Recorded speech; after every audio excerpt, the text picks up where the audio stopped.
My daughter left me in this place on my 75th birthday. She didn't just drop me off. She didn't just say goodbye and promise to visit soon. She looked me in the eyes, her face cold and hard, and she said 5 words I'll never forget. "You're dead to me now." Then she turned around and walked out. The door closed behind her. And I sat there, in that small room that smelled like disinfectant and old age, with a birthday cake the nurses had brought me, and I wondered how we got here. How does a mother become dead to her own child? I didn't yell after her. I didn't cry. I didn't beg her to stay. I just sat there, numb, staring at the closed door, listening to her footsteps fade down the hallway. The nurse came in a few minutes later. She was young, probably in her 20s. She had kind eyes. She saw the cake, saw my face, and she knew. She didn't ask questions. She just squeezed my shoulder gently and said, "Happy birthday, Mrs. Richardson." I nodded. I couldn't speak. That was 3 years ago. And for 3 years, I believed my daughter meant what she said. I believed I was dead to her. That she'd moved on. That she'd forgotten me. But I was wrong. Because the truth, the real truth, wasn't what either of us thought it was. Hello, my name is Eleanor Richardson. And if you want to hear more stories like this, subscribe to the Voice of Mama Joe channel and take a moment to tell me where you're listening from. I'd love to know you're out there. Because this story, my story, is about the distance between a mother and a daughter. And maybe, just maybe, you'll see yourself in it somewhere. Let me take you back. Back to when things were different. Back to when my daughter, Sarah, was my whole world. I had Sarah when I was 22. I was young. Too young, some people said. Her father left before she was born. He said he wasn't ready to be a parent. He said he had dreams, plans, a life he wanted to live first. I never heard from him again. So it was just Sarah and me. From the very beginning. Just us against the world. I worked 2 jobs to keep us afloat. During the day, I was a secretary at a law firm. At night, I cleaned office buildings. I barely slept. I barely ate. But I made sure Sarah had everything she needed. Food, clothes, a roof over her head, a mother who loved her more than anything. We lived in a small apartment. 1 bedroom. I gave Sarah the bedroom. I slept on the couch. It wasn't much, but it was ours. Sarah was a good kid. Smart. Curious. She asked questions about everything. Why is the sky blue? Where do birds go at night? Why don't we have a daddy like other kids? That last question always broke my heart. I told her the truth as much as I could. I said, "Your daddy wasn't ready to be a father. But that's okay, because we have each other. And we're going to be just fine." And for a long time we were. Sarah grew up fast. She had to. When you're raised by a single parent who works all the time, you learn independence early. By the time she was 10, she was making her own breakfast, packing her own lunch, walking herself to school. I hated that she had to do so much on her own. I hated that I couldn't be there more. But I was doing the best I could. I went to every parent-teacher conference, every school play, every award ceremony, even if it meant losing sleep, even if it meant missing a shift. I showed up for her, because that's what mothers do. When Sarah was 13, she started pulling away. It was small at first. She didn't want to talk as much. She spent more time in her room. She rolled her eyes when I asked about her day. I told myself it was normal. Teenagers pull away from their parents. It's part of growing up. But it felt like I was losing her. I tried harder. I asked more questions. I tried to connect. But the more I reached out, the more she pulled back. "Mom, stop," she'd say. "I'm fine. You don't need to worry so much." But I did worry, because she was all I had. High school was harder. Sarah made friends I didn't approve of. Kids who skipped school. Kids who talked back to teachers. Kids whose parents didn't seem to care what they did. I tried to set boundaries. I tried to protect her. I said no to parties. No to sleepovers at houses I didn't know. No to boys who showed up at our door with too much confidence and not enough respect. Sarah hated me for it. "You're ruining my life," she'd scream. "You don't trust me. You treat me like a child." "You are a child," I'd say back. "And I'm trying to keep you safe." But she didn't see it that way. She saw me as controlling, overbearing, suffocating. And maybe I was. Maybe I held on too tight. Maybe I was so afraid of losing her that I pushed her away. I don't know. All I know is that by the time she was 16, we were barely speaking. The house felt cold even when the heat was on.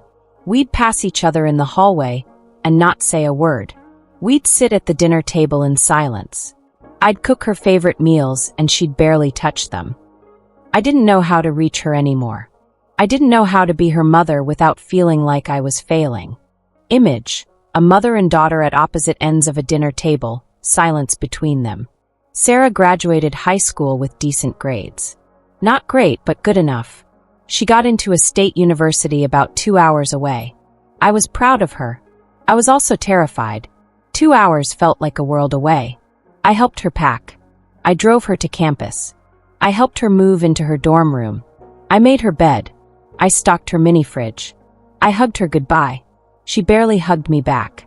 "I'll call you," she said. But she didn't. Not for weeks. When she finally did call, it was short. Distracted. She was busy with classes, with friends, with her new life. I tried not to take it personally. I told myself she was just adjusting, that she'd come around. But the calls became less frequent. Then they stopped altogether. I called her, left voicemails, sent texts. Most went unanswered. The first time she came home for break, she stayed for 2 days. She spent most of that time out with friends. We barely spoke. The second time, she didn't come home at all. "I have too much studying to do," she said. But I saw the photos on social media. Her at parties. Her with friends. Her smiling, laughing, living a life that didn't include me. And it hurt. It hurt more than I can put into words. After college, Sarah moved to the city. She got a job in marketing.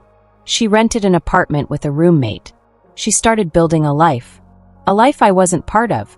We talked maybe once a month. Always brief. Always surface level. "How's work?" "Fine." "How's the apartment?" "Good." "How are you?" "I'm okay." But I wasn't okay.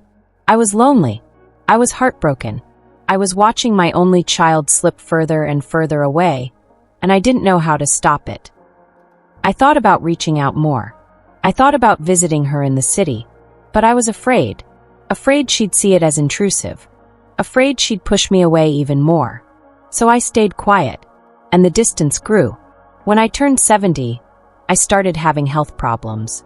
My knees hurt. My back ached. I got tired easily. Simple things like grocery shopping or cleaning the apartment became harder.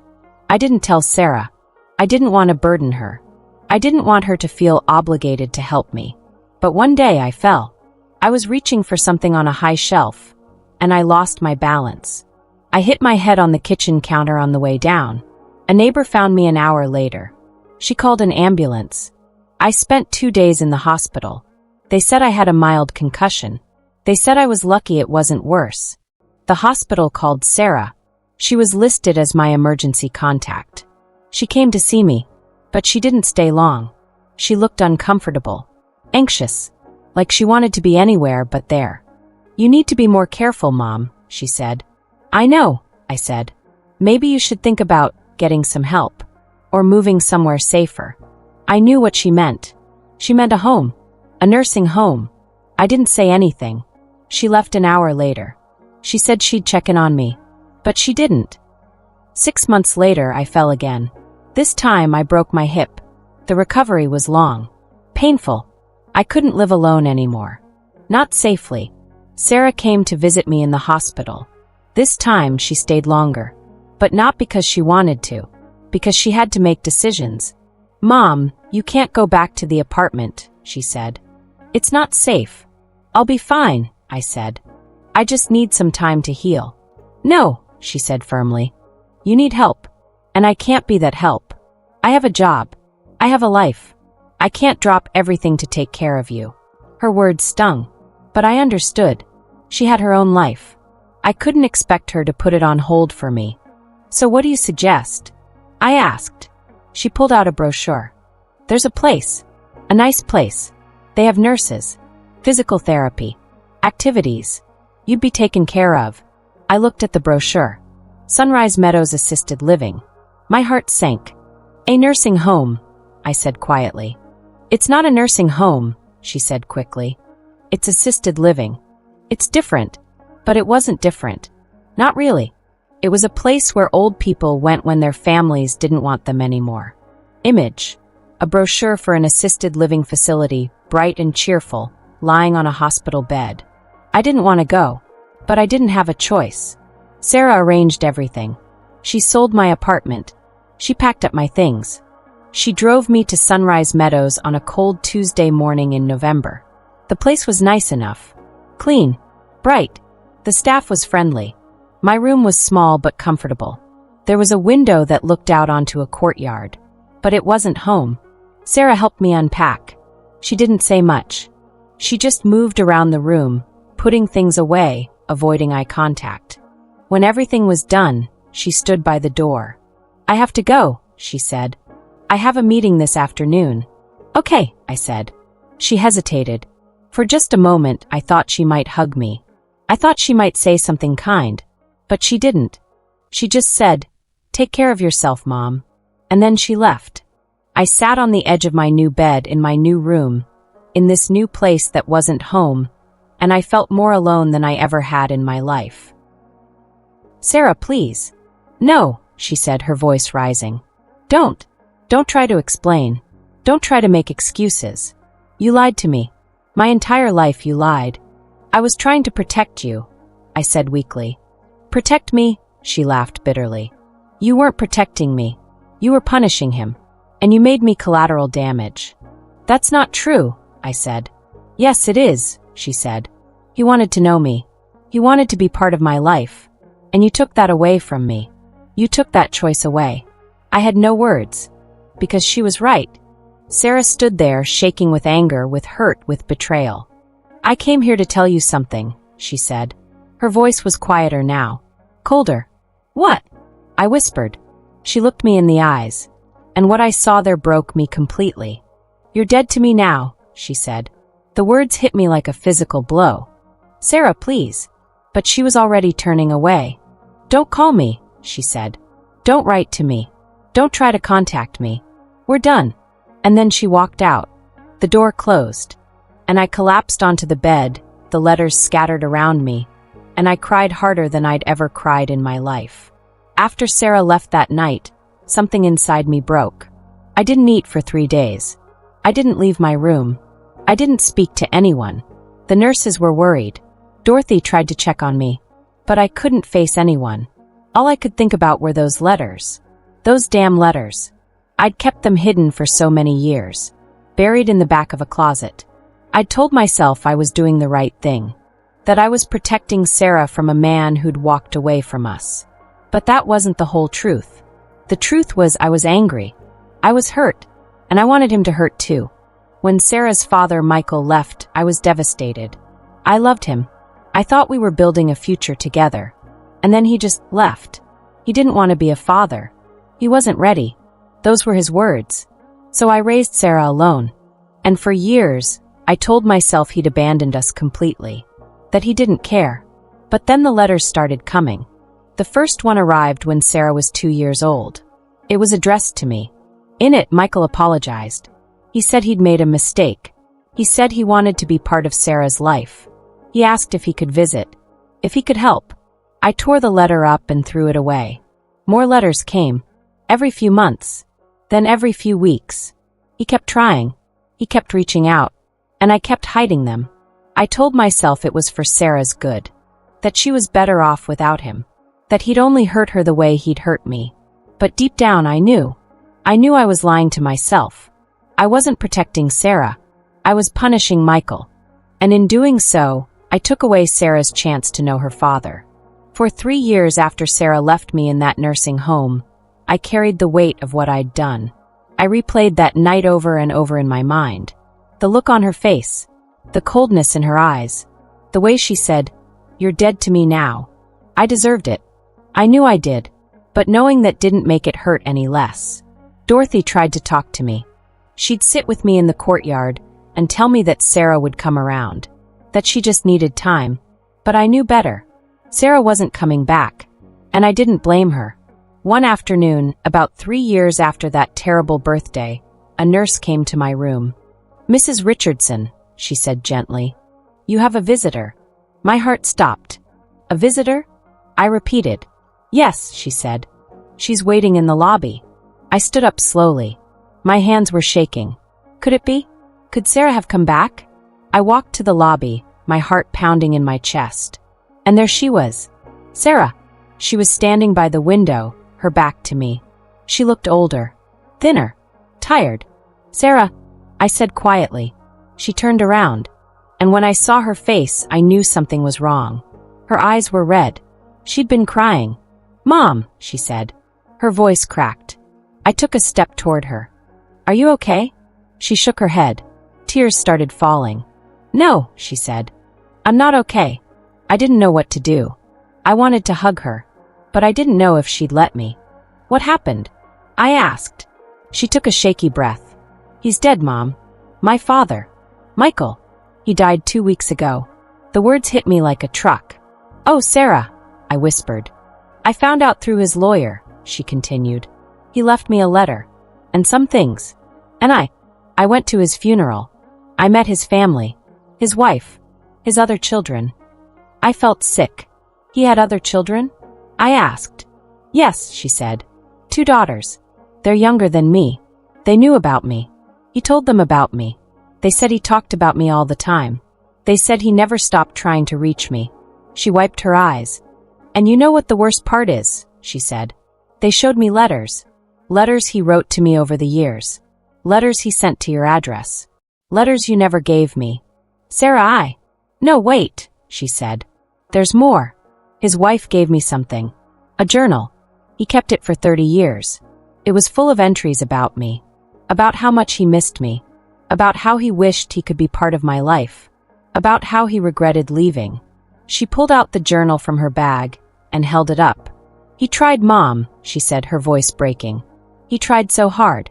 And I never knew. Because you kept it from me." I couldn't speak. Tears were streaming down my face. "I spent 3 years hating you," she said. 3 years thinking you were the worst kind of selfish. That you'd robbed me of my father. I did," I whispered. "I did rob you of him. But then," she continued, "I found something else in his things. Another letter. One he wrote but never sent. It was addressed to you." She pulled out an envelope and handed it to me. "Read it," she said. My hands were shaking so hard I could barely open it. Inside was a single page. Michael's handwriting. I recognized it immediately. The letter read, "Eleanor, I know you'll probably never read this. I know you've made your choice. And I understand why. I left you. I left Sarah. And I will regret that for the rest of my life. I don't blame you for keeping me away. I don't blame you for protecting her from me. I broke your trust. I broke your heart. And you had every right to shut me out. I just hope that one day, Sarah will know that I never stopped thinking about her. That I never stopped loving her. Even from a distance. And I hope that one day, you'll be able to forgive me. Not for my sake, but for yours. Because carrying anger and hurt for this long, it must be exhausting. Take care of our daughter. You're a good mother, Eleanor. Better than I ever deserved. Michael." I read the letter 3 times. And by the end, I was sobbing. "He forgave you, Mom," Sarah said quietly. "Even after everything. He forgave you." "I don't deserve his forgiveness," I said. "Maybe not," Sarah said. "But he gave it anyway." She sat down in the chair across from me. We were both crying now. "I've been so angry," she said. "For 3 years, I've been so angry. At you. At him. At the whole situation. But reading his journal, seeing how much he loved me, I realized something." "What?" I asked. "He didn't just lose me," she said. "He lost you too. And you lost him. And in trying to protect me from getting hurt, you both ended up hurting me more." She was right. "I'm so sorry, Sarah," I said. "I'm so sorry. I thought I was doing the right thing. I thought I was protecting you. But I was just scared. And angry. And I let that control me." "I know," she said softly. We sat in silence for a long moment. Then Sarah said, "I came here to tell you something." I braced myself. "I forgive you," she said. I looked up at her, shocked. "What?" I forgive you, she repeated. Not because what you did was okay. It wasn't. But because I don't want to carry this anger anymore. It's too heavy. And life's too short. Fresh tears spilled down my cheeks. Sarah, She held up her hand. I'm not saying we're going to go back to the way things were, she said. I'm not saying I'm not still hurt, but I'm saying I want to try. I want to rebuild. If you do. Yes, I said immediately. Yes, I want that more than anything. She nodded. Okay, then we'll take it slow. One step at a time. One step at a time, I echoed. Rebuilding a relationship after 3 years of silence wasn't easy. Sarah didn't visit often at first. Maybe once a month. We'd sit in my room or in the courtyard and we'd talk. Really talk. About the past. About the pain. About the mistakes we'd both made. She told me about her life. About her job. About the friends she'd made. About the therapy she'd started going to after Michael died. And I told her about mine. About the loneliness. About the regret. About the long days in this place where time seemed to move so slowly. Slowly, over months, the walls between us started to come down. She started calling more. Not just once a week, but 2 or 3 times. Sometimes just to say hi. Sometimes to tell me about something funny that happened at work. And I started opening up more. I stopped pretending I was fine. I told her when I was lonely. When I was struggling. When I needed her. And she showed up. Not always. She still had her life. Her responsibilities. But she showed up more than she had in years. 6 months after Sarah came back into my life, she brought someone to meet me. His name was David. He was her boyfriend. They'd been together for a year, she said. She wanted me to meet him. I was nervous. I wanted him to like me. I wanted to make a good impression. But more than that, I was grateful. Grateful that she wanted to include me. That she wanted me to be part of her life again. David was kind. Polite. He shook my hand and asked me questions about myself. He listened when I talked. He laughed at my stories. And I could see it. I could see how much Sarah loved him. How happy she was. And that made me happy too. A year after Sarah came back, she asked me something I never expected. We were sitting in my room. It was a Sunday afternoon. The sun was streaming through the window. Mom, she said, I've been thinking. About what? I asked. About you. About this place. I felt my chest tighten. Was she going to say I couldn't stay here anymore? That I had to go somewhere else? What about it? I asked carefully. I don't think you should be here anymore, she said. My heart sank. Sarah, I think you should come live with me, she said. I blinked. What? David and I are moving in together, she explained. We found a house. It's got 3 bedrooms. 1 for us. 1 for David's office. And 1 for you. If you want it. I couldn't believe what I was hearing. You want me to live with you? I asked. Yes, she said. I mean, only if you want to. I know this place is familiar now. And I know you have friends here like Dorothy. But I thought maybe you'd like to be with family. Family. She called me family. I would love that, I said, tears filling my eyes. I would love that more than anything. She smiled. Good. Then it's settled. 2 months later, I moved out of Sunrise Meadows. Dorothy cried when I told her. But she was happy for me. She hugged me tight and said, You deserve this. You deserve to go home. And for the first time in years, I had a home to go to. Sarah and David's house was beautiful. Warm. Bright. My room had big windows that looked out onto a garden. There were pictures on the walls.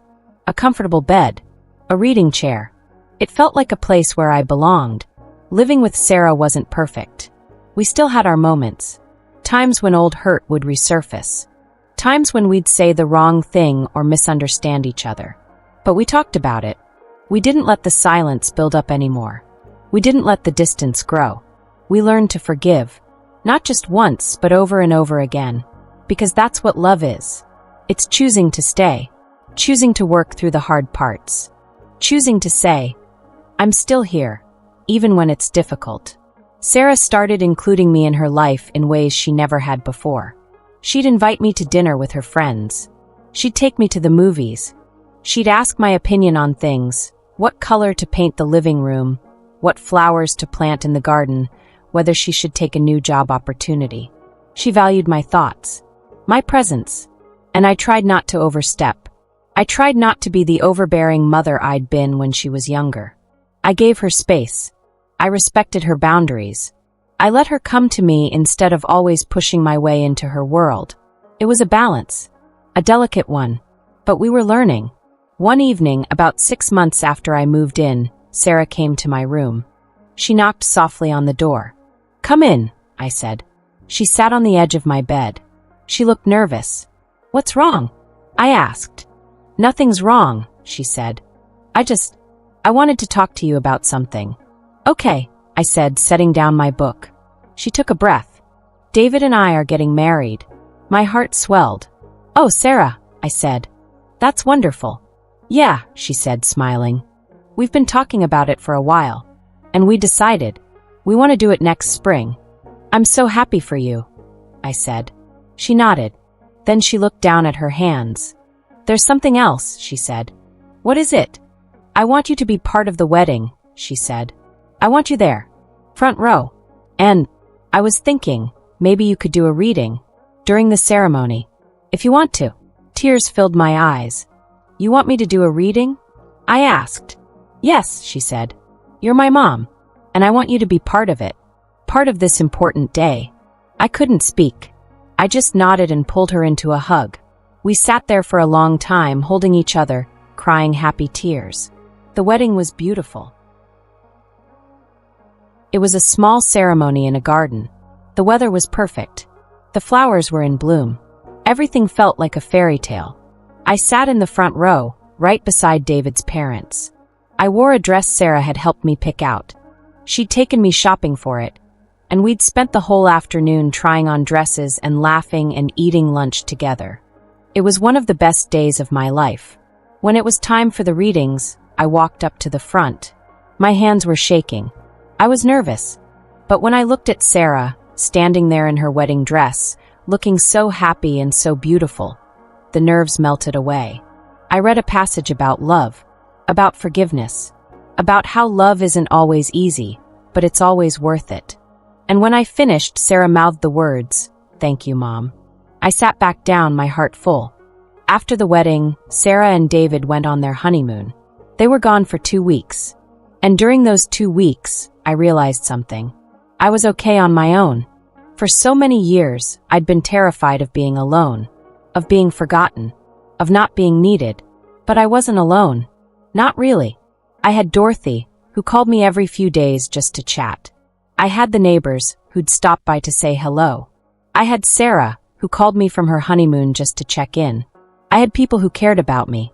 And more importantly, I had learned to care about myself. I started doing things I'd always wanted to do, but never had the time for. I joined a book club at the local library. I started painting, something I'd loved as a young woman, but had given up years ago. I volunteered at a community center, helping teach older adults how to use computers. I filled my days with purpose, with joy, and it felt good. When Sarah and David came back from their honeymoon, they had news. "We're going to have a baby," Sarah said, her face glowing. I couldn't believe it. "A baby?" I repeated. "Yes," she said, laughing. "You're going to be a grandmother." I burst into tears. Happy tears. "Oh, sweetheart," I said, hugging her tight. "I'm so happy for you. So happy. And we want you to be part of it," she said. "We want the baby to know you, to grow up with you." "I would love that," I said. 9 months later, my granddaughter was born. Her name was Eleanor, named after me. When Sarah told me, I cried for an hour straight. "You're naming her after me?" I asked, holding the tiny baby in my arms for the first time. "Of course," Sarah said. "You're my mom. And despite everything, despite all the mistakes we both made, you gave me life. You raised me. You loved me. And I want my daughter to carry your name." I looked down at little Eleanor, her tiny fingers wrapped around mine, and I felt something I hadn't felt in years. Peace. Complete, utter peace. Watching Sarah become a mother was one of the greatest joys of my life. She was patient, kind, attentive, everything I'd tried to be, but had sometimes failed at. And she let me be part of it. She asked for my advice. She let me babysit. She brought little Eleanor over for visits. She included me in birthday parties and holidays, and all the little moments that make up a life. I got to watch my granddaughter grow. I got to read her stories and sing her songs and teach her how to paint. I got to be a grandmother, and it was a gift I never thought I'd receive. One afternoon, when Eleanor was about 3 years old, Sarah and I were sitting in the garden while Eleanor played. "Mom," Sarah said, "can I ask you something?" "Of course," I said. "Do you ever regret it?" she asked. "The choices you made. The letters. Everything." I thought about it for a moment. "Every day," I said honestly. "I regret that I let my pain control me. That I kept your father from you. That I hurt you in ways I didn't even realize." She nodded, listening. "But," I continued, "I don't regret the journey it took us on. Because if none of that had happened, we wouldn't be here now. We wouldn't have learned what we've learned. We wouldn't have rebuilt what we have." "So you think everything happens for a reason?" she asked. "No," I said. "I don't think everything happens for a reason. I think life is messy and complicated and full of mistakes. But I do think we can find meaning in the mess. We can take the broken pieces and build something new." She smiled. "I like that." "Me too," I said. "I'm 81 years old now. 6 years have passed since Sarah came back into my life. 6 years since she stood in that nursing home lobby and told me my father was dead. 6 years since she chose forgiveness over anger. And in those 6 years, I've learned more about love than I learned in the 75 years before. I've learned that love isn't just a feeling. It's a choice. A daily choice to show up, even when it's hard. Even when you're hurt. Even when you don't feel like it. I've learned that forgiveness isn't a one-time event. It's a process. A journey.